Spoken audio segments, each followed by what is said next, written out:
Do I look older? That's all I want to know. Do I look older? I hope the answer is yes. I really do. Hey, let's fly to the top. Nobody can push us down.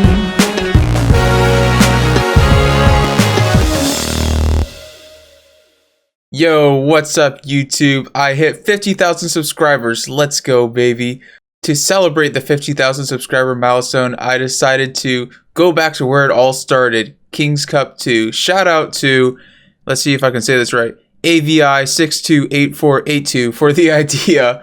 Besides CRL, King's Cup 2 was the first and only live event that I ever participated in, and I managed to win the whole thing alongside with Surgical Goblin and Clash with Ash. These were easily the two most important days of my entire Clash Royale career. I secured $15,000 after taxes, $20,000 before taxes, and it motivated me to pursue CRL and also start this YouTube channel. Looking back to King's Cup 2 was actually super funny for me because I look different, I talk different, I sound different, and dude, I'm bigger. Like physically, I weigh like 20 more pounds than I do when I was getting in King's Cup 2. I was just getting over a broken arm and like literally I lost all my muscle. So I was just like this scrawny little kid, little 18-year-old boy. And I think I looked like the biggest nerd ever. So I think it's actually like super funny that people ended up liking me after King's Cup 2. Hopefully I'm less cringy now. If nothing else, my videos look a lot better than they used to. Go back, actually no, don't go back and watch my first YouTube videos. They're terrible, absolutely terrible. I love this part. I don't know why, it's just so funny watching this back. Look at me, I literally don't even know how to react. I'm smiling at myself smiling. I guess I don't actually look that different. I don't know, some of the, like in some of the videos I watch, I feel like I look way younger. But like right here, I don't actually look that different. Oh, I got a little bit of facial hair. My eyes are twitching. Oh man, look how excited I am. That is great. It was honestly like the most awkward thing ever standing there because like what am I supposed to do? I was the last person picked, but like I was happy to be the last person picked. I literally couldn't have cared less. I knew that people thought I was bad or something, but it didn't offend me at all. I was just like, who cares? Who cares? I was sent this email before I got to King's Cup 2, right? And the email said something like, you are a good player, so sit down on the front stage and we will show your games like to the YouTube audience. And for me, I was super pumped. And so I sat down in like the front row and they were supposed to broadcast like everyone who was sitting there's games to the audience, but they only ended up showing like 10 games the entirety of the first day of King's Cup, so none of my games even made the stream. So that was kind of disappointing because it would be cool to like look back now and, you know, see some of my games on the stream. But I guess even though I was cool enough, I wasn't really cool enough to actually be shown on the stream. This is the first game that I ever played in front of a live audience, and man, I have to say, the thing is, I was so tired at this point, I couldn't even be nervous. Like, I was literally running on like 5 hours of sleep or something. And for me, I'm a person who sleeps 9 hours, so being on 5 hours of sleep it's like nothing. If you watch my face versus half these games, like look at me. I twitch now, like naturally, sometimes my face twitches, but I had so little sleep, my face was twitching so much, but I was just like in the zone. So starting off here, let's see what deck I have. I showed the log, so probably a mortar deck. Nobody knew that I played mortar. Like, nobody knew who I was. I actually had a super good advantage because at the time, CMQ was like the best player in the world, or one of the best players, you know, next to Surgical Goblin. He was known as a contender for the best. And, but because of that, I knew who he was. I knew the decks that he liked, and yeah. Oh, so I'm playing this Graveyard deck. Yeah, Graveyard used to be my best deck. It still is one of my best decks. I don't know. I still play it. I don't really play it that much anymore, but I'm still really good at it. So yeah, I went in aggressive there, and the reason why was because I was thinking that I would poison his princess, but it wasn't really a good play because CMQ was good, and he wasn't going to fall for that and like give me a ton of poison value. So I ended up, well, I guess we're even on elixir here, so it actually ended up not being that big of a deal. And worked out pretty well. I think later in the game I do the same play again and he ends up punishing me. Yeah, I probably want to do that play now, but It's really not that bad of a play if you think about it, so I don't blame myself for doing it. This was actually a super good play here because he uses Goblin King, right? So what is he going to defend this with? This is actually a play I still do to this day. So I'm actually kind of impressed with myself that I did that. So far, I've low-key actually played this game pretty well. Like, I don't think I've made too many mistakes. Oh, so he goes to the Rocket here. And that should be fine with me. Ooh. Oh, I guess I went Mega Knight in the front. Yeah, here's the thing about this matchup. I cannot reset his Inferno Tower. And I think that's why I'm so aggressive. Because I played this matchup before. Like, dude, I'm telling you, this is my one-trick deck. Like, I was so good with this deck. I probably couldn't play it as well now as I could back then. So, yeah, I knew that I had to be aggressive there. Because I couldn't reset his Inferno Tower. So I decided to go aggressive. I get a ton of damage on the tower. Wow. I do the perfect goblins. Dang, I did not expect myself to play this well game one. I literally can't find a single mistake in this game. That's actually crazy. So it looks like there, I don't know if I didn't have login cycle or if I just had... So at this point in the game, I basically just have to, you know, graveyard poison at the tower, save my log for defense. And he can't really do anything. So, man, that game was actually closer than I thought it was going to be after watching the start of it. But overall, I think I didn't even have that good of a matchup. So, like... not it was a bad matchup. It's kind of a 50-50 matchup, so I think it was well played to him and actually pretty well played to me. So, fun backstory, that graveyard deck is actually the deck that I used on the start of the qualifier tournaments. We had to like pass like 7 heats to like qualify for top 8.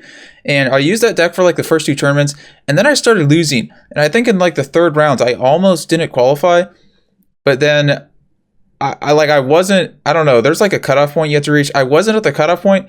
So then after never playing like Giant Miner ever before, I switched to this Giant Miner deck, but I knew how to play it because I'd watched like X Solly play it like on top ladder because he would finish like top 10 with it every season.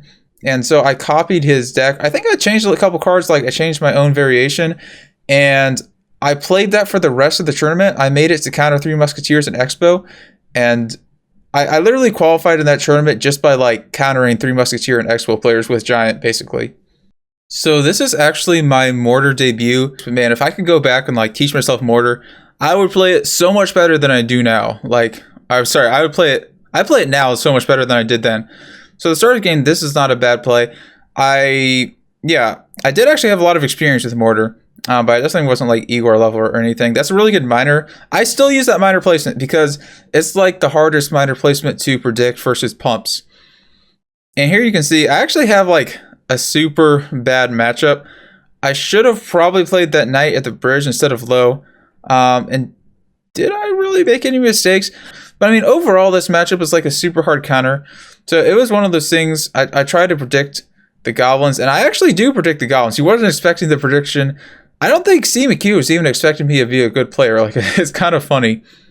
Like, going into the tournament, like, I heard some people say afterwards, like, they prepared all their decks to counter Surgical Goblin. They didn't prepare their decks to beat me. And I think that was one of the reasons, like, I had such a good advantage versus these guys, even though on paper they should have been better than me. So this game versus C McHugh, he plays the Executioner in the back right, and honestly, that was never a good play with this deck anyway. Like, I actually think that was a pretty terrible play by him, and I was able to punish him with the Rocket. And it's a bad play by him just because you never want to cycle an Executioner. That's just not what you do with the deck. So actually, I got off to a super good start. He also goes with the Hog. I think he's super confused. I think I was like literally the first person to ever play Ice Bow in competitive, which is super funny because this Ice Bow variation is terrible. I actually got it from St. Bellican. It has the Tombstone instead of, like, what? Instead of the Ice Golem, I think that most people run it, and I mean, now people are running it with, like, Knight. They don't even have Mega Minion. But, like, the classic variation, the variation that became most popular was the Ice Golem and the Skeletons and not the Tombstone. So this is a matchup where I'm thinking, like, who counters? I probably can't. No, I have to counter. Yeah, there's no way he wins this matchup. So I got a super hard counter here.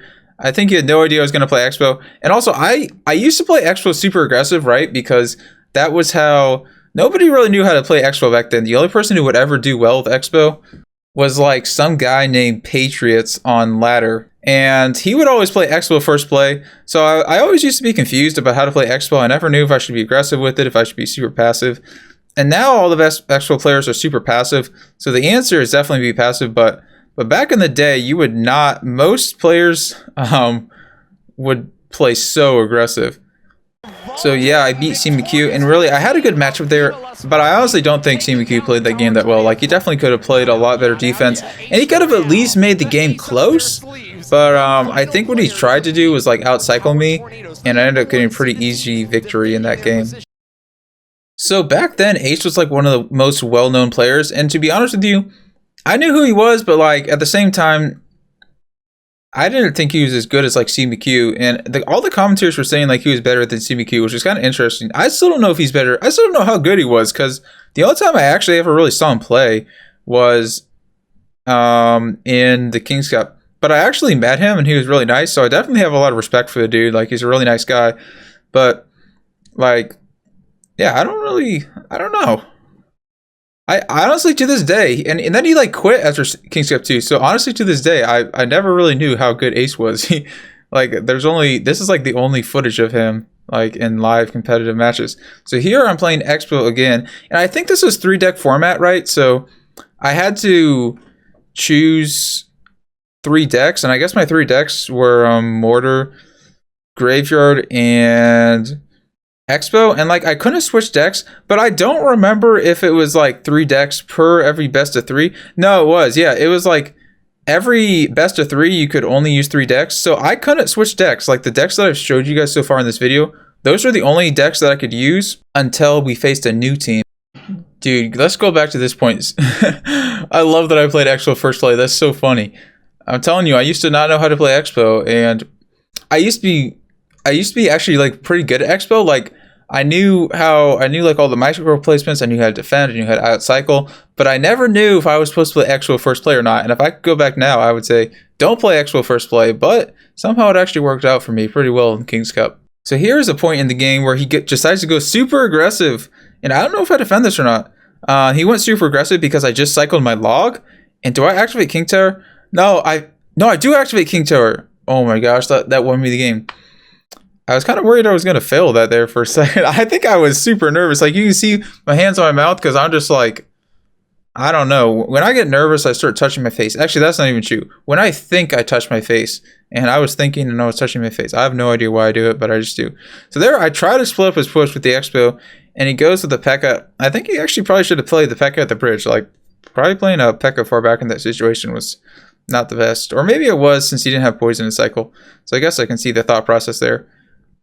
And you can see I played the Tombstone at the bridge. Like, who does Tombstone at the bridge? I've never seen that before. That's the only time I've ever seen anyone do that in my entire life, probably. No, that's not true. I feel like that used to be a play. It used to be a thing. That's so funny. It was really not a good play, though. But it was like I had nothing else to play, so I was kind of forced to play the Tombstone at the bridge, right? And Tombstone used to be more broken. So here I just start rocket cycling the dude, and I think I'm just going to win like pretty easily for this point out, because I had the King Tower activated, and I realized that. And to be honest with you, I didn't play this game all that bad. Like, I really didn't. I never like to look at losses and, wins and be like, oh, I played that terrible. I think the best thing to do, you look at your wins and you're like, what did I play well? I think activating my King Tower, I played well. I think rocket cycling in that situation, I played well, because you would have been able to defend my Expo pretty easily. So I'm just going to probably rocket lock him 2 more times, and I got the victory. Man, these games are close. I'm actually still proud to this day how I played my best of 3 versus Ace, and how I played my best of 3 versus CMQ. But what you're going to see I'm not proud of is some of the games after this best of 3. Some of them I didn't play too well. So there I go in with the split bats, and with this deck, I used to think it was better to split bats before you play a minor push. But actually, like, I learned later that it's actually better to just play the minor first play. I'll be curious to see what I do next year. I feel like I'm just going to play something in the back, same lane as the Ice Golem. That would be the smart play to do. No, I do minor. Well, I had minor in cycle. That's okay. But I just give him a King Tower activation, don't I? No, he doesn't activate his King Tower. Doesn't he? I'm pretty sure he had Tornado. I'm not really too sure why he didn't activate his King Tower. So he goes... with the super aggressive graveyard, and I guess the mortar isn't a fail. I actually thought that it would have locked on to the or I thought that the tower would have locked onto the baby dragon and the skeletons would have got a lot more damage. So I kind of got lucky there. So not that bad of a play so far. Man, how do I? Oh, I go with the miner. That is a good push. I'm very proud of that one. He goes with a NATO. He kind of fails the tornado, and I think Ace actually probably could have won this game. He had a little. I think he panicked a little bit, right? Because this is the first time he's ever played on stage before. That's one thing about playing on stage. Like playing at home, playing on stage are so different. You can be really good at home, and you can just not do that well on stage. So there, I go with a aggressive mortar, and that was just to tank the baby dragon, right? So that's actually a pretty good mortar. I also go with the zap, and I mean, so far, like, really not too many mistakes on my part. I really cannot complain. I go aggressive here, and I think, yeah, this is where I'm just like trying to finish off the tower. I pulled a miner back. I mean, I pulled the P.E.K.K.A back. That was an intentional play. I saw that the P.E.K.K.A was on the tower, so I decided to log and keep it on the tower, and it works out super well. I protect the mortar from the Mega Minion. And here, dude, how did I even defend this? Like, actually, he gets a tornado. How did this not take my tower? I honestly don't know. Wow. I redirected it with the minion horde. I think I'm gonna... And he catches the miner? That's the best part. No, here's how I won. This was a crazy play. Look at his deck. He just used his goblins. He just used his ice golem. So all he had in hand was P.E.K.K.A. And my mortar locked onto the graveyard. And I got the win. Dang. I'm shocked at myself. I would have gone wild there. Like, it looked like I was gonna lose. Holy cow. Let's watch this interview because this is probably gonna be pretty funny. If I say anything, it's gonna be super bad. Like, I could not talk at all. I was so tired. I was like complete robot mode. Your absolute wild card Vulkan did a stellar job. Look how much I'm smiling, dude. I don't think I've ever smiled that much since then in my entire life. Except for right now. I'm smiling now because it's funny to look back at it.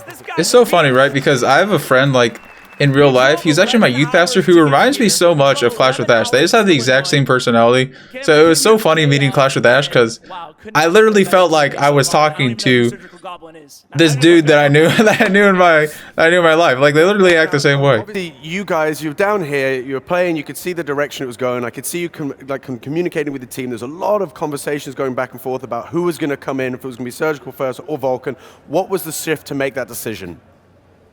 That actually wasn't really that good of a question for him because, like, it was pretty obvious I was going to play first. Surgical Goblin was a way more experienced player, so playing second would be a lot less pressure.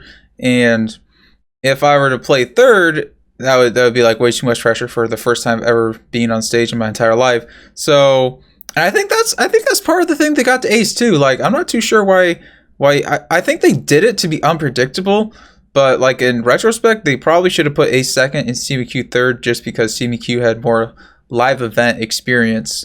And it's kind of funny because that reminds me of CRL. In CRL, they would always ask us, like, why did you decide to go with Audrion and the King of the Hill, or, sorry, Audrion and the 1v1 for that day? Or why did you decide to go with Vulkan and 1v1? Was Vulkan just feeling hot that day? But the thing is, we would plan, like, who would play the 1v1, like, days in advance. We wouldn't decide on the spot, like, who plays, like, whoever is playing the 1v1 or whoever is playing third or whatever they are in King of the Hill, you don't make it up on the spot. You plan in advance, because if you don't plan in advance, you're not going to be able to plan your decks. So yeah, competitive, like, it's not a heat of the moment thing, right? By the way, I had that cast on because I couldn't lift my wrist. Like my hand was literally like this and I couldn't lift it up without doing this. So yeah, now I can move it freely, but in the past, there was like 7 months I couldn't lift my wrist. So that's why that's there. It's not a performance enhancing cast. It's literally just because I couldn't move my hand. My dad thought it was like the funniest thing ever when BBXH said, "I see you, Vulkan." And he would not let me live that down. He would repeat that to me for like the months to come, like for the next year. But I appreciate him for being a supportive dad. It's kind of funny because I don't think Surgical Goblin and Ash were like expecting me to be good at the game at all, but they didn't let me know that. Like, they were super supportive and they helped me like be confident in myself going onto the stage. So that is one thing that I definitely learned from the King's Cup 2. It's just that a lot of it is if you know you're already good at the game, and even if you're not the best player in the world, you just have to be confident, because if you go up there trying to play in a different way than you normally play back at home, you're probably going to end up losing. So really, confidence is key. And for the most part, that's what practicing in the hotel room like kind of taught me, because they're just like I asked them, should I come up with a different, or should I play decks that I'm not used to playing? And they're just basically like, no, man, just play what you're confident in. Don't try to come up with something super meta. Just go off meta if you want to and stick to your guts. So the first game here, I decided to start my sniping career, and I went with P.E.K.K.A. Graveyard, expecting Orange Juice to play Giant, because I don't remember exactly what he played in the previous match, but he definitely used Giant one game. So I switched up the Mega Knight, put in the P.E.K.K.A., and that's one super key thing in competitive people don't realize. It's so matchup dependent. Like, you can be the best player in the world, and you can get hard countered and lose the game. So even though like you're also going to see them outplay some hard counters, like you can't just go into competitive expecting to outplay all your opponents. You got to actually choose decks that get good matchups. With this Graveyard deck, you're going to notice that I was really good at punishing my opponent when they would, for example, waste a poison or waste whatever counter was in their deck. And there you see I just go with the arrows. I think in King's Cup 2, I was like a four-trick, right? I played Graveyard, I played Mortar, I played Expo. And I wasn't really the best Expo player at that time in my life. But it didn't matter because Expo was really strong and nobody really knew how to use Expo anyway. And I also used Giant. I tried to snipe it the first game. I kind of, well, I didn't really fail because I got a good matchup. I didn't get the matchup I was expecting. Then Orange Juice sniped me the next game. I think I wasn't allowed to use the same deck 2 times in a row. So Giant was a really good pick here by him, because I think my only other 2 decks were like beatdown decks. Like I had Mortar and I had Expo. So the Giant was like pretty much guaranteed a good matchup and a good win, and he played it really well. And I think I actually could have outplayed this matchup. No, not really. No, I definitely could have. I did not play this that well. Here's one thing about this matchup. I did not have anything to counter a Bandit. Like nothing in my deck could answer a Bandit. So let's see. I start off the game, and so far this is completely fine. I think here I have a bad cycle. Let's see what I do. No, I didn't do anything. Oh, that is definitely a fail. Yeah, I think I panicked and I was like, what do I do? I took a ton of damage on the tower. I definitely could have been able to defend that. I think I didn't have Tombstone in cycle, and I thought that the Ice Witch would defend it, but he did a really smart zap. But what I should have done is I should have just tornadoed everything closer so that the tornado, or so that the Bandit wouldn't get a dash on the Ice Wizard, and it would have been, I could have easily defended that. So that was definitely a mistake on me. And then here I just started getting super aggressive. Well, I was at 10 elixir to be fair, so it wasn't a bad push, because this is where you just have to outcycle your opponent. I kind of did I guess the log is okay. And that's actually a pretty decent Expo, but it's just like already at the start of the game, I made one mistake and it's too little too late. And Orange Juice is not that bad of a player. Like, he's actually pretty good at the game. He's not like a pro, but he's definitely gonna punish someone for not playing well. So there you see, I get the King Tower activation, but that's fine for him because the tower's so low anyway. All he needs is a couple minor hits, a couple fireball hits, and he's guaranteed to take it. I fail again. Man, I was not ready. He uses Bandit so well. Like, dude, Orange Juice is like a pro player. He played so good. He wasn't the best minor cycle player ever, but man, was he good at Giant. Like, I'm not just saying that. Like, he actually played this game pretty well. You know what I should have done? What I would do now in this matchup is I would defensive Expo, actually, before offensive Expo. I would just play it out of fireball range and then try to stack 2 Expos. If he doesn't fireball it, or if he tries to Giant it, I would just defend it hard. So I actually probably could have come back and won this matchup. Like, this is actually probably not that bad of a matchup for me. Last fireball will seal the deal. Orange Juice with the 4 elixir spell claims victory! And we called it! Those 2 YouTubers, OJ Clash with that. Who was going to be the first one to take a game off a pro? The answer is Orange Juice. Takes the very first game off of one of these pro or squire players. Dude, do you hear that background? It was actually the funniest thing ever. OJ has so many fans, and they were all chanting OJ. They were like, OJ, OJ, OJ. And like, they were so loud. I could hear, well, we didn't even have headphones on, so we could hear the commentators like commentating. It was actually kind of a weird dynamic. But oh my gosh, it was actually super funny when he won that game. So my P.E.K.K.A. Actually, in this situation, my P.E.K.K.A was pretty much a guaranteed win because my P.E.K.K.A beat his giant deck, it beat his golem deck, and it beat his minor cycle deck. So there's like literally nothing that Orange Juice could do in this situation to counter my P.E.K.K.A deck. Man, that deck was good in the meta. So there you see, I used to play. Oh, that's actually interesting watching it back. I used to play this deck really aggressive. Like whenever they use their poison, whenever they use a counter, I would just go in super hard. And you see, I tried to punish with Goblin's Graveyard, which is really not that good of a push. Interesting that Vulkan chose to go for the right side of that Elixir Collector. Could have dealt more damage to the tower that he had already hit harder on the left. Looks like he's happy to play either lane though. I agree that it probably should have gone the other side because Vulkan's top left tower is low, which means that I would assume OJ would go after that tower, and if you defend and then counterattack, you want to go down that same lane. So I agree, that was kind of an interesting play there. And it's funny because there the commentators were talking about like why did you poison that tower versus the other tower? And I mean, literally, I had no reason. I just didn't even think about it, and I didn't really notice that the other tower had less HP on it, so I poisoned the wrong tower. That was just kind of a stupid play. So there, I Nightwish in the back, and one mistake that Orange Juice makes is, I think he probably could have played his golems more aggressive, but I mean, how is he gonna know that? Like nobody knew how to play golem back then. And a lot of people still don't know how to play golem now. I failed the ice golem. I don't even know why I tried to kite it. I should have just played the ice golem stupid lane. I mean, stupid lane. What? I don't even know why I tried to kite it. I should have just played the ice golem same lane. Like, that was kind of a stupid play. So there, he goes, golems in the back, and I actually predicted his golem in the back. No, it wasn't really a prediction. It was just to keep my Elixir Wizard alive, but I kind of got lucky that he ended up goleming in the back at the same time, and I end up almost taking his tower, so I'm just going to defend with the P.E.K.K.A here. And overall, I would say I was just too aggressive this game. Like, I definitely didn't need to be that aggressive. I had a solid defense. I could have defended his push easily because I have a P.E.K.K.A, so yeah, I was probably a little bit over-aggressive, but he also made a couple mistakes. And to be honest with you, this was not that good. This is not that good of a game by either of us. Like, we've both seen some better gameplay. Here I go against Aaron, and man, Aaron is not really that big of a name anymore. Like, I'm sure he's still known, and no, not really. I mean, I don't think he plays CRL anymore. I haven't seen him around in a while. So my man this isn't Yao. My man Aaron goes golem in the back, so I just P.E.K.K.A in the back, same lane. And on paper, this should be a good matchup for me. Like, I have P.E.K.K.A, I have the golem. Oh, that's what it is. He has the Inferno Dragon, and I use my Elixir Wizard. Wow. Man, I got lucky there. I don't know why I played that Ice Golem. Why in the world did I play the Ice Golem? I definitely did not need that Ice Golem. That was kind of a fail. Wow, I think that Ice Golem literally lost me the game. Up until that point, I had, like, played perfectly. Yeah, I mean, I defended his push, but you see how much damage I took. I could have used the Ice Golem, like, to counter push. Or no, I could have used this Ice Golem to defend his push cheaper, and then I probably would have had an Elixir advantage and be able to get some damage on the counter push. He golems the bridge, so am I gonna... Yep, tower trade is definitely the play.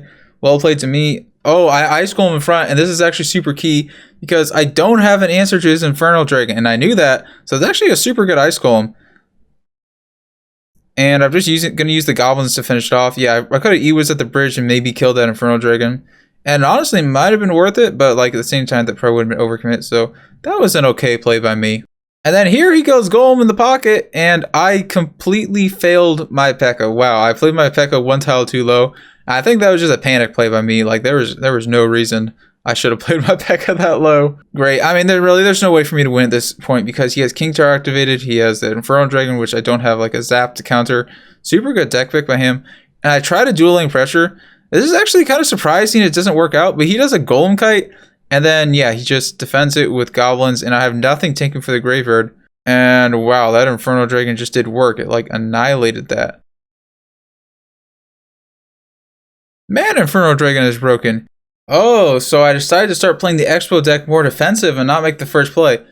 No, I do make the first play. This is 2 minutes in, so he goes, okay, that's actually okay by me. Not a bad Expo. To be honest with you, with this particular Expo deck, you probably shouldn't make the first play. Like, it's actually like a pretty expensive Expo deck. It doesn't really have that quick of a cycle. Or it has an awkward cycle. It's super interesting watching this back, right? Because like the Mega Minion has had like a range change Let's see, I play the Tombstone, and I'm probably going to try to Mega Minion that, and he's going to predict it with bats, so those were some good bats on his part, bad Mega Minion on my part, because that was a pretty obvious play. Really, I'm looking at this matchup, and I'm thinking, like, what could I have done better? But the reality is, only a couple tiny micro placement. Like, overall, I played it pretty good. It's just one of those things where the cycle is so awkward on this Expo deck. It's terrible. So I play a super bad Mega Minion there, actually. I did not need that Mega Minion. That did absolutely nothing for me. All it did was suicide. Oh, you know what I could have done in this matchup? What I would do now is I would actually probably rocket his Mega Minions, believe it or not, because I don't have like an Ice Golem or a Knight or something to like tank for the Mega Minions. And so that would actually be a good play, because then the Ice Wizard would just get a ton of value versus like every other troop. I failed my log. Wow, I failed my log. I go with an Ice Wizard, like, and then my man Aaron Lava Hounds a Bridge, which is actually not that bad of a play in this matchup. He also Mega Minions a Bridge. I Expo same lane. I mean, I already know that I win, but like at the same time, I'm still like, am I gonna lose? Dang. So it looks like I'm playing Giant this deck. I went Mega Minion first play, which is actually, is that a good play to go Mega Minion first play? This is not that bad of a play. Well, to be fair, I was actually playing this Giant deck like really well in this meta. I play the Night Witch also. I think the mistake there, I wonder if that Giant was a mistake. We'll see how this works out. I feel like I actually defend this. Yeah, that was a super smart push from him, but I think I actually played that pretty well. So the funny thing here is that Seth, literally by him saying you're ahead in Elixir, Aaron's gonna hear him saying you're ahead in Elixir, and he's gonna know it's okay to Lava Hound in the back. He probably would have Lava Hound in the back anyway, because he's good at counting Elixir. But that is one thing I didn't like about this tournament, is that we didn't have headphones, so we could literally hear what the commentators were saying. It was kind of funny. I actually have a super good punish, even though he was ahead in Elixir. It was still okay for me to punish there. And let's see if I am able to defend this. I probably just Fireball, right? Should have been a solid defense. I kind of fail it. And no, those goblins were an overcommit. I should have just taken the tower damage at that point. Oh yeah, that's maybe not. They're only 2 elixirs, not that bad. It depends. It depends what my cycle was. So here I'm just gonna Giant Minion Horde. Questionable Minion Horde. I should have just played the Night Witch. Not too sure why I played the Minion Horde there. And then I do a weird Fireball. Not really a bad Fireball, but a weird Fireball. I think that definitely the mistake that I made was playing that aggressive Minion Horde. You see here, I barely defend. I knew that he had the log out of cycle, so he couldn't log my tower and finish off the game. And I actually got the victory. I thought the wow. Look at everyone's reaction. I didn't even react when I won. What happened? I was just like in the zone. Dang. Anyone stop this guy? He is on a 5-match win streak. He's yet to lose today.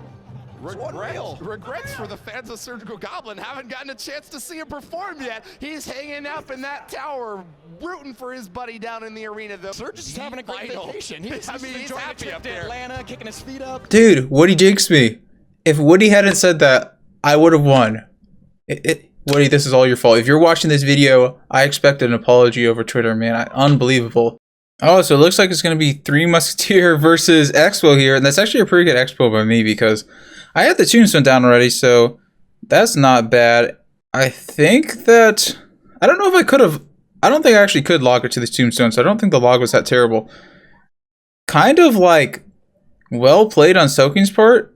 Super well played on Soaking's part, and did I even really make a mistake there? Like, I figured it out. My mistake was that I played the Tombstone in the wrong spot. So I rocketed his pump, and then you can see there, I did like a delayed log, so not a good log.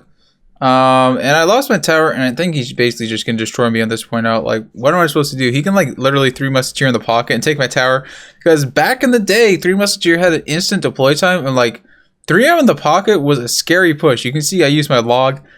One mistake, that one Tombstone, you can see like I'm super nervous now.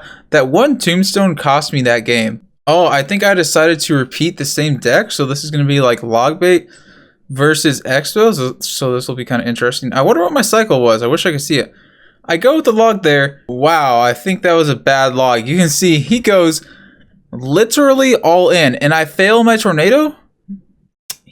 well, I activated the king tower, but look how much damage he got on my tower. I think what I was thinking was I'll just go ahead and save the tornado for the goblin barrel. I don't really need to use save the log, but what I probably should have actually done was I probably should have like offensive tornadoed the princess into my ice wizard and then save the log for the goblin barrel. And also I should have realized, I don't think I knew that interaction back then.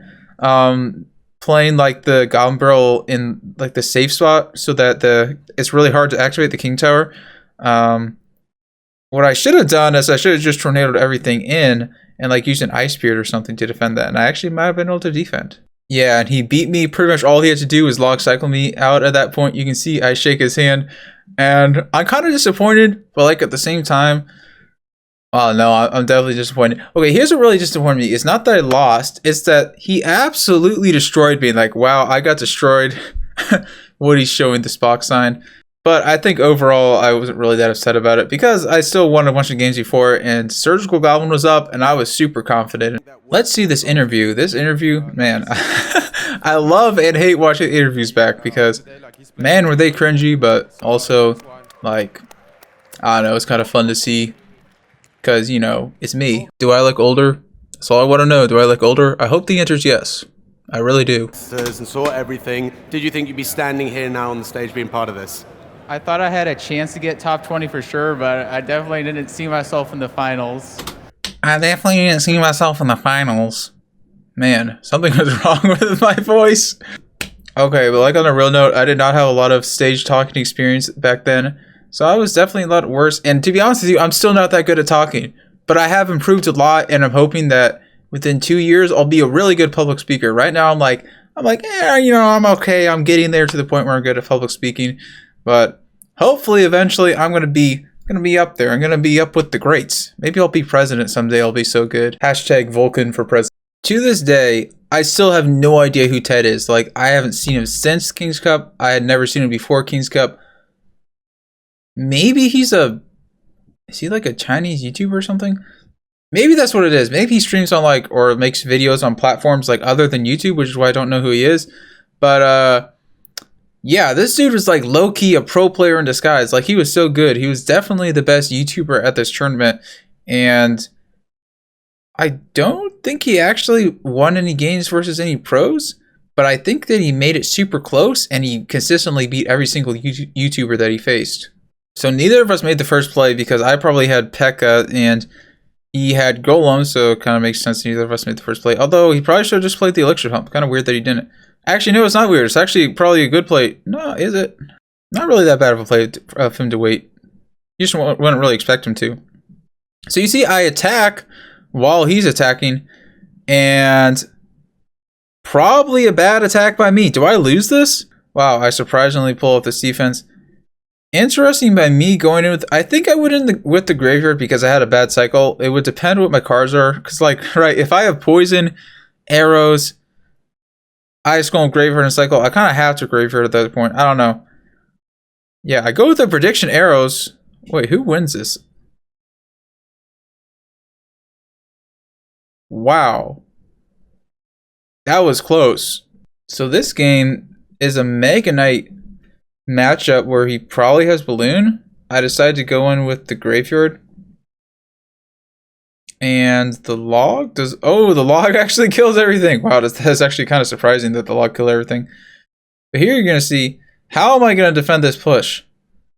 Man, I really do think that I played these graveyard games a little bit too aggressive, and the goblins come down too late because I don't have elixir to defend. I'm throwing out the WoW because I'm in shock. I'm like, how is this YouTuber so good at the game? It doesn't even make sense. Like, he's literally not making mistakes. Like, actually, I don't think I come back this game. I honestly don't even remember this game. I don't even remember playing versus Ted. Like, I genuinely forgot who he was until I forgot he even existed before I played this again. Okay, get a nice defensive magnet. Oh man, was that that was a bad fireball zap. He didn't want to do that. He needed to kill the Night Witch, and then he failed the Ice Golem Kite. Dude, what is Ockrap and Batman and is that Tag? No, I don't think I know that guy, but that was Lewis there too. And wow, I took that tower because he failed the Ice Golem Kite. He had me. He had the game won. I was saying he didn't make any mistakes, but no, he definitely made a mistake there. Do I 3 crown him? I predict the goblins. Oh my gosh. I don't think I win here, but ooh, 1 more poison log and I won. So that was literally just a choke on his part, and the log prediction was nice. That's one reason like you never give up, because your opponent can always choke, and you're gonna see even like the best players in the world, they will choke games. They'll misclick a card, they'll lose. So you can never give up in a game like this. Oh, so these final games are actually best of 3s. Interesting. So I go in with the aggressive graveyard again, and you know, I think I know why I'm doing this. I think because I played this deck before, right? And I think it got awkward cycles if you didn't play aggressive graveyard. I have to play it now to see. But I think that's what it was. I think I did it because it would get an awkward cycle. So it was kind of interesting to watch it back and like question whether it's a good play or not. It's super, super interesting. But I know that I used to one-trick this deck hard, and like I was good at it. You know, I think Ted was going hard on the snipes here. I think that this Mega Knight deck, right, was made to counter Expo and Mortar, and you kind of see that I started switching up my decks a little bit. I ran 2 graveyard decks. I ran Mega Knight Graveyard and I ran P.E.K.K.A. Graveyard. That's super interesting. I don't even know why I did that. I think maybe I did it to be unpredictable or something like that. I think it's because I think that maybe what happened was like Surgical Goblin told me that they were expecting Siege from me. So he just told me don't play Siege because it's super easy to hard counter Siege. So I decided just to go 2 P.E.K.K.A. decks and probably a Giant deck, just because that way they couldn't use the Siege to counter me. And that's like, yeah, that's probably what I was thinking if I had to take a guess. Okay, so I beat Ted, and then I'm versus Azelis, and let's see what happens here. So I have Giant. So already a super good matchup. I'm playing the Giant same lane just to defend that bandit. I go Minion Horde. Questionable Minion Horde, but also I'm guessing I did it because I had a weird cycle. And you see I go Miner. Oh, I should have minored his Musketeer. That was actually like a really bad miner on my part to go to the back of the tower. Like there's no reason I could think of that I would want to go to the back of the tower in that situation. Unless he had arrows. No, he didn't even have arrows in his deck. That wouldn't really make sense. I want to kill that Musketeer, right? So I definitely should have gone there. I think maybe the only thing that's going through my head is that if I miner behind the tower and he predicts with goblins, then the goblin predict is going to fail. So that's the only thing I'm thinking, and maybe that's why I did it, because that actually would kind of make sense. There you see I punish him, and I also go in. He defended with all of his ground troops, so he couldn't stop the miner. And I mean, this is like a free win for me. This is literally why I played Giant. I had this deck ready to counter Azelis because so bad. You also see I would switch between Fireball and Poison in this deck because I would run Fireball when I expected 3 Musketeers, and I would run Poison whenever I expected Graveyard. And like for me, I played this Giant deck for a long time. Like I actually did quite well with it in a lot of like smaller leagues and tournaments. Musketeers in the rear, but I think they're a little bit too far from the tower to get any. What just happened? He's from the other Clash Royale planet we referred to earlier. That was an insane. That used every bit of the radius of those 2 spells. Dude, I love how they react to that. Like that's a crazy play, because really, like, it's not that hard of a play to do to Fireball Zap that. That's just, oh man, that's kind of funny. I can't switch decks at this point, right? I'm forced to play a Graveyard deck. So no matter what I do, I'm playing Graveyard, and 3 Musketeers counters Graveyard, right? So he knew that. He knew that 3 Musketeers counters Graveyard, and this game is basically a free win for him because he has a hard counter. Yeah, here's the thing about the 3 Musketeers, how they used to work. Now, like, Graveyard counters 3 Musketeers, but how they used to work, since you could instantly drop them, like, and as long as they had spam, as long as they get out a pump, you basically can never attack with Graveyard the rest of the game because they're going to instantly drop them, they're going to completely defend your push, and then even if you poison to kill them, they'll have defended your push already. So, yeah, sure, you kill the 3 Musketeers, but then they have this huge elixir advantage because you have to commit poison, you have to commit Graveyard, you have to commit, the tank for the Graveyard. So there's basically no way to win this matchup. I think the other thing also was at the start of the game, I probably didn't have the poison in hand when he went with that first elixir pump. And so the smart play would have, if I did have the poison in hand and I didn't play it, then that was a dumb play by me. But the smart play would have been to play the poison, so I probably didn't have it in hand. And low key, if I had had it in hand, I maybe could have outplayed this matchup. But Azilius was like one of the best 3 Musketeer players in the world back then. So chances are he probably would have beat me even if I did have poison in my starting hand. Man, so he has 2 pumps down. The thing is, I had to attack, right? I basically had no option because if I build a push in the back, I don't want to play the Mega Knight in the back because then he's just gonna have 3 Musketeers to kill the Mega Knight. And I don't want to. I want to save the Mega Knight for defense, so I had to attack, and I don't want to play any other troop in the back because he's also used 3 Musketeers and get like a ton of value on them.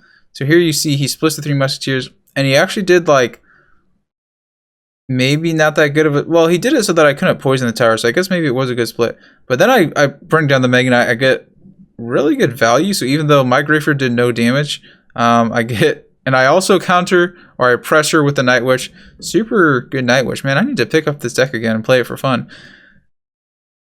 But yeah, actually super good. I got a lot of chip damage on his tower in that situation. So here you're going to see, oh, I have poison in cycle, so I go with the poison. And I think I did that just to kill the last pump. So actually, like really, I'm watching this game and I'm not seeing too many mistakes. Here, I don't want to waste my Mega Knight probably. We'll see if I use my Mega Knight or not. I'm leaking Elixir. Oh, I leaked. I wonder if that leaking Elixir cost me the game. Wow, because I'm pretty sure this game was close. Maybe if I hadn't leaked that Elixir, because I leaked like 2 Elixir, right? I go with the poison again. Because I can't wait too long to kill them. I maybe shouldn't have poisoned them.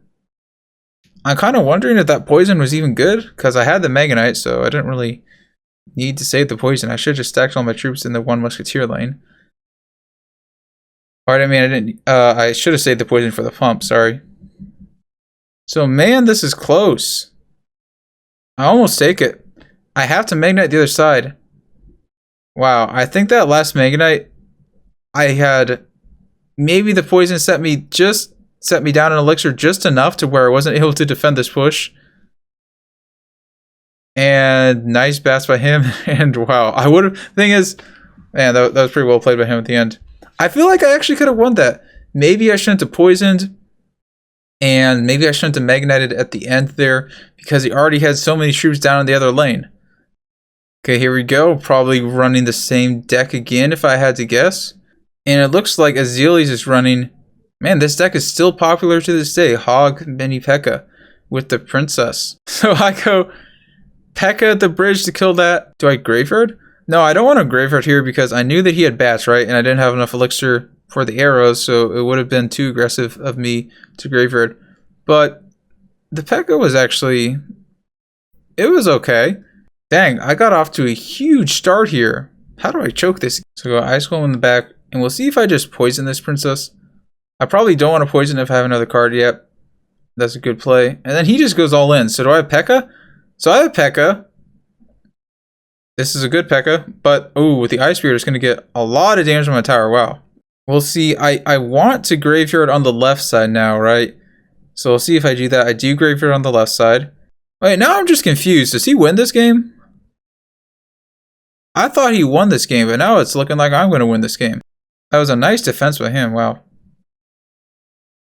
Just playing that same lane, and I should go with the P.E.K.K.A. here again. Oh, I played the goblins, bad goblins. I don't think they would have been good goblins if they would have been on top of that mini P.E.K.K.A., but I don't even think I played them so that they would be on top of the mini P.E.K.K.A. I go in with the Graveyard, I think I predict the poison to kill the bats. And does that take it?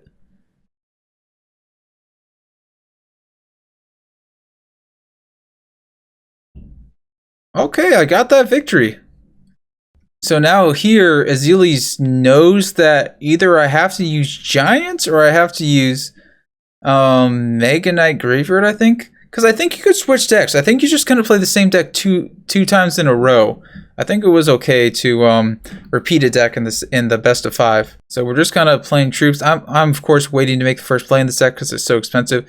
So I'm back to Giants. We'll see what he has. Does he have... Oh, he has, oh my gosh, the giant mirror match.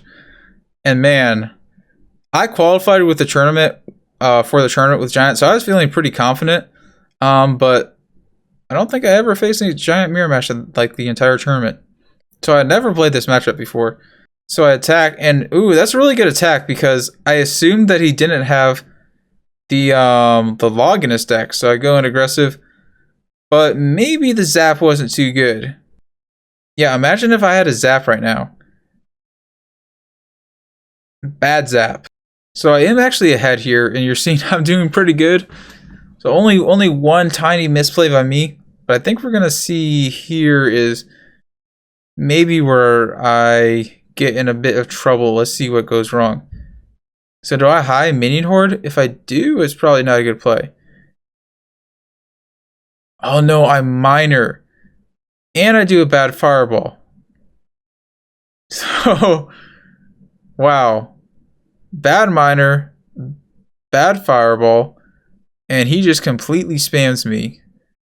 And I have nothing in hand to defend his push. I play the goblins. I mean, the goblins are fine, but it's just like too little, too late at this point. I'm just going into full panic mode. And that was pretty well played from Azealis. Ooh, so it's Mega Knight here up against Hog Princess. And this actually is probably not that good. It's not as good of a matchup for me as the P.E.K.K.A variation, because with P.E.K.K.A, I can just, or the P.E.K.K.A is just better versus mini P.E.K.K.A. The mini P.E.K.K.A like counters the Mega Knight, so that's why this matchup is a lot harder with the Mega Knight. And I don't know if this is the only deck I'm allowed to run at this point, but honestly, I don't know. I don't really remember the rules exactly, but I feel like I actually might have been allowed to run the P.E.K.K.A deck again. But it might have been the rules where you have to win once with each deck. I'm honestly not too sure. So I go with the Mega Man in the back, and he goes with an aggressive rocket. Does he even hit that rocket? He misses the rocket. But I'm not really able to attack here, I don't think. Because he would just be able to defend it for pretty cheap. I didn't really have a tank down. Mega Man is not really a tank. So do I go in? Why do I had to have had a bad cycle. What was my cycle there? I seriously wonder. I should have Mega Knighted the bridge. I should have attacked. And I probably would have taken his tower. Man. But he also had the Ice Golem kite, right? I think that's what I was worried about. I was worried about playing Mega Knight at the bridge into his Ice Golem. But I still do get a decent amount of damage on the tower. He has a nice princess. I just go with a log. I have a huge elixir advantage now, so we'll see how I punish him. Wait, why is he going so aggressive? He went so aggressive, and I had the elixir advantage. It's kind of funny. But I guess he was trying to do it to outcycle me. That was definitely what he was thinking there. So there you see, yeah, I pretty much lost. I think the problem was I didn't use my elixir advantage as well as I could have. I feel like I could have used my elixir advantage a lot better in this matchup. I maybe was too passive when I could have been aggressive, and I think it might have ended up costing me the game here. It's funny to me, like, how much losing to Azealis here, like, literally didn't matter at all. The series was so close, but it ended up not mattering because Surgical Goblin came in and won. But it is good. I guess one key point is that me keeping it close with Azealis kind of puts Azealis like a little bit on tilt, or not really on tilt. It makes him a little bit nervous. So then when he's going up against Surgical Goblin, then also Surgical Goblin knows his decks. It kind of gives Surgical Goblin the advantage in the matchup. So as we all know, Surgical Goblin ends up clutching up, and dude, just watch me as I come down here. I literally don't know what to do. Wait, okay, you can't see me yet. Where even am I? Oh, I'm kind of awkwardly standing on the outside of the circle.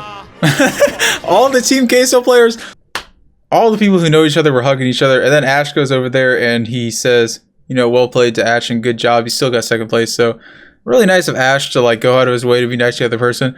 And then there's me being like, okay, who do I talk to? Where do I stand? I felt super awkward, and it's kind of funny because like probably no one else would even think about this but me. But just looking back on this, I look at myself and I'm just like, man, I had no idea. See, I'm over there on the right side, like I won this thing and nobody's even talked to me. It's so funny. Everyone's over there congratulating Surgical. I mean, to be fair, it makes sense that they congratulate Surgical. Okay, now I'm talking Surgical. I'm just kind of waiting.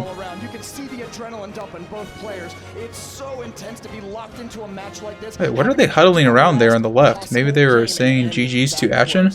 Sean Charles reminds me of James Charles. Am I right? Look at me. This is great. This is great. The trick to being on stage is just being, you gotta act confident and be like, yeah, I'm supposed to be here. This is me. You know, you gotta act like it's your home. But for me, this is my first time ever being on stage, so I had no idea what to act like. I was too innocent for my own good.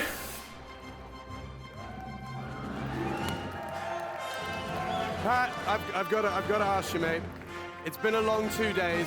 You've had a fantastic journey. You came from behind. You got all sorts of different things along the way. You'd made up a team that went head to head with the very best, and you came out on top.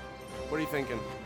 This was hands down the best Clash Royale event I've ever been to, and I've been to a lot. The gameplay has been so amazing. A lot. Huge hats off to our competition, especially Action at the end. Incredible stuff, but I gotta hand the mic to my teammates here, especially Surge at the end there. So Surge, talk, man. Hey. Hey. Serge, come on, you just did the absolute unbelievable. You just went on an absolute... Dude, these interviews are so funny because all of us are so tired. Like Serge came from like across, I don't know, from Netherlands, so he came in a long flight. He didn't get much sleep. I drove 10 hours to get there, and so I didn't get much sleep. So all of us are like sleep exhausted, and it's really hard to talk when you're sleep exhausted. Like, try staying up for 24 hours straight sometime, and then try to have a fluid conversation with someone. It's impossible. So these interviews are like super cringy.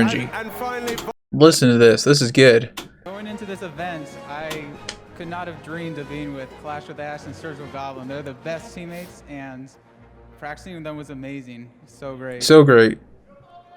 Well, guys, one more time, a big round of applause. Okay, to be honest, so like, what was I supposed to say? What I said was pretty accurate. I just wish I, said it like in a deeper voice or something. Not in. It was so great, but I guess that was just my voice back then. I don't know. Maybe it was just the microphone. Can I blame the microphone? Can we just take a moment to talk about my hair? My barber was not that good. Fun fact, I actually cut my own hair now because I got tired of going to barbers and them doing a terrible job. And even though I'm not perfect at it yet, eventually I'm gonna like cut my hair super well. And I already think I cut my own hair like this, and it definitely looks better than theirs. So some of you barbers, you gotta step up your game. So hopefully you guys enjoyed my 50,000 subscriber special. I kind of just roasted myself a lot and like roasted some other people, but what else was I supposed to say? Like, I'm just giving my honest opinion here. It's really weird watching yourself back 2 years later. Like, there's no question about it. And I don't know why less people didn't say it was cringy, to be completely honest with you. But sometimes you just gotta embrace the cringe. Like me with my outro. Vulkan, out.